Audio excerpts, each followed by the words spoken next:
Welcome everybody. Ralph Havens here, Autoimmune Answers, and I got to admit, I'm a bit scared.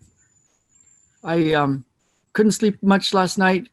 I know Jen couldn't sleep much last night, and we sold our house yesterday, so signed the last of the papers, and we're moving into Bellingham. That's the plan, and Bellingham's a very tight market right now for real estate, both selling and buying. I mean, it's like it's a hot market.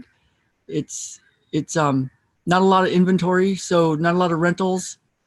There's some rentals that students would use, but it's pretty sketchy on some parts. But then there's some wonderful houses, but they go really fast.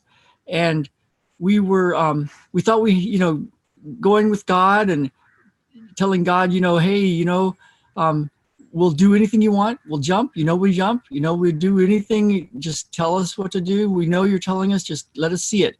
And Jen was praying for guidance and a sign. And so we had this inside scoop on this wonderful house in a beautiful neighborhood, not even a quarter mile away from our really good friends and Ben's really good friend. And next to the park, one of the parks, the great Whatcom Falls Park, and beautiful trails and a big playground and wonderful house. And it's like, okay, wow, these guys are leaving. And before it goes on the market as a rental, we had the inside scoop. And so the rental company that manages it said, oh, that would be great if you guys get it before we put it on the market to rent it. And so we had the earliest time we could see it, that they let us see it, was yesterday at 4. So we pull up at just 5 to 4, all excited. And it's like, okay, this is it. This is it. We're in the flow, we're in the zone, and no agent, no rental agent showing up. So Jen called and checked our messages, and an hour and a half before, they had accepted some application that they had gotten, and they took it before we even saw the house. And so there we were sitting, eating our gluten-free pizza on the back of the pickup truck, and going, wow, now what do we do? Now what do we do? And, so then we went to the track meet, because every Monday night in the summer, there's a beautiful track meet at the civic complex that has track and mountain biking and all sorts of stuff. And Ben was going to run the mile. A couple weeks before, he had fallen right before his race and hit his leg pretty rough on this playground metal thing. And so I worked on it later that night, and he had a significant bone bruise, limping around and stuff, and we fixed it up, and he was doing pretty good. And then he was like, I think it's good. It's good. I don't feel it all. I don't feel it all. So we thought, he's good, but didn't know that he was still noticing it somehow. Didn't seem like he said it was pain or anything, but what happened was he was running kind of slower than his usual the first part, and then had a big kick, because he always has a big kick. So, but ran a time that used to be his best time, but a little bit quite a bit off of his current best time. And then he was limping around, and I'm like, dude, you're limping. And, usually Ben, if you say something like that, he's like, no, I'm not. But he was limping. And so he said, yeah, I could feel it. It's like, I didn't want to push it too hard. And, but I knew I had a big kick. And then afterwards, I thought, man, I hope he's doing okay. And he's eating his pizza, gluten-free pizza, in the car and in the truck. And I'm talking to him and stuff. And he said, next week we're going for this. And it was a time that was even better than his goal time of this week. And he was totally good. There's a quarterback that plays for the Seattle Seahawks, Russell Wilson. And he was injured a few years ago and couldn't do his game quite as good as usual, had to modify it. And the reporters kept asking him, how's the injury? He's like, I'm not injured. I'm fine. And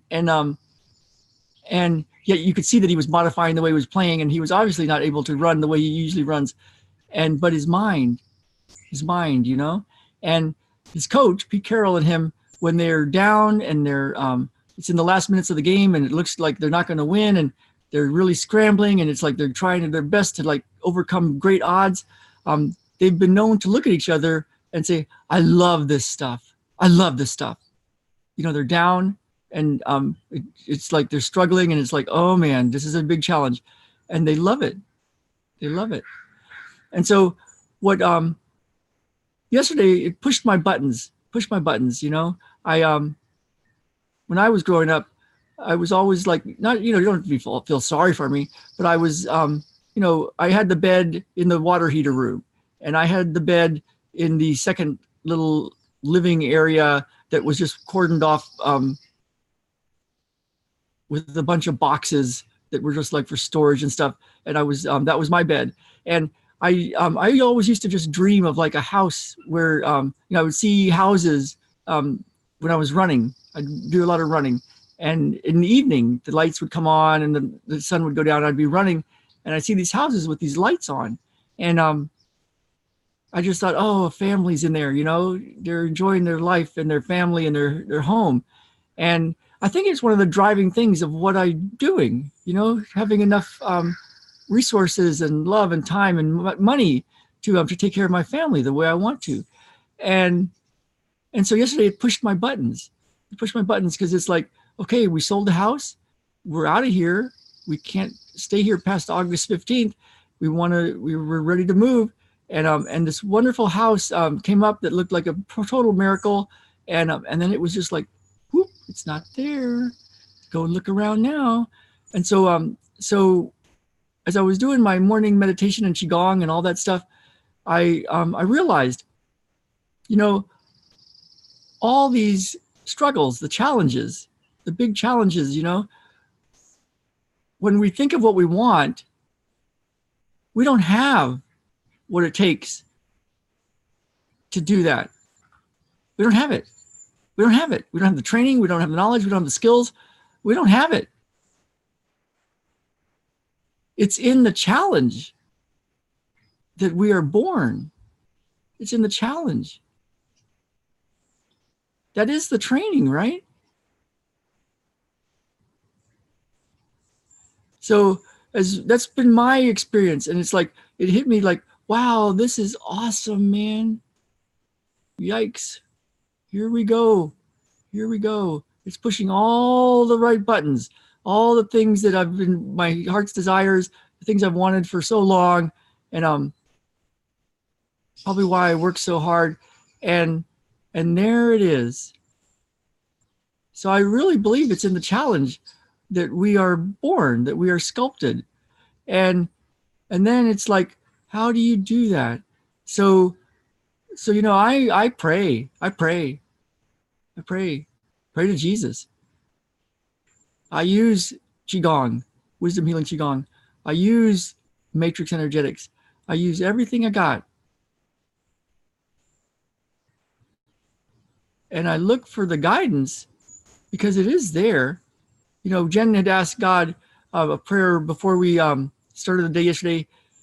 She said, show me a sign. And it was a sign, you know, perfect house, perfect neighborhood, right next to our best friends out here. Perfect place, great price, perfect timing. And nope, we don't get that house. Pretty clear sign, I guess. So here we go. We're about to hit the road and look around some more. And, you know, if you feel called, I would really appreciate your prayers and your thoughts. And let me know what your challenges are. You know,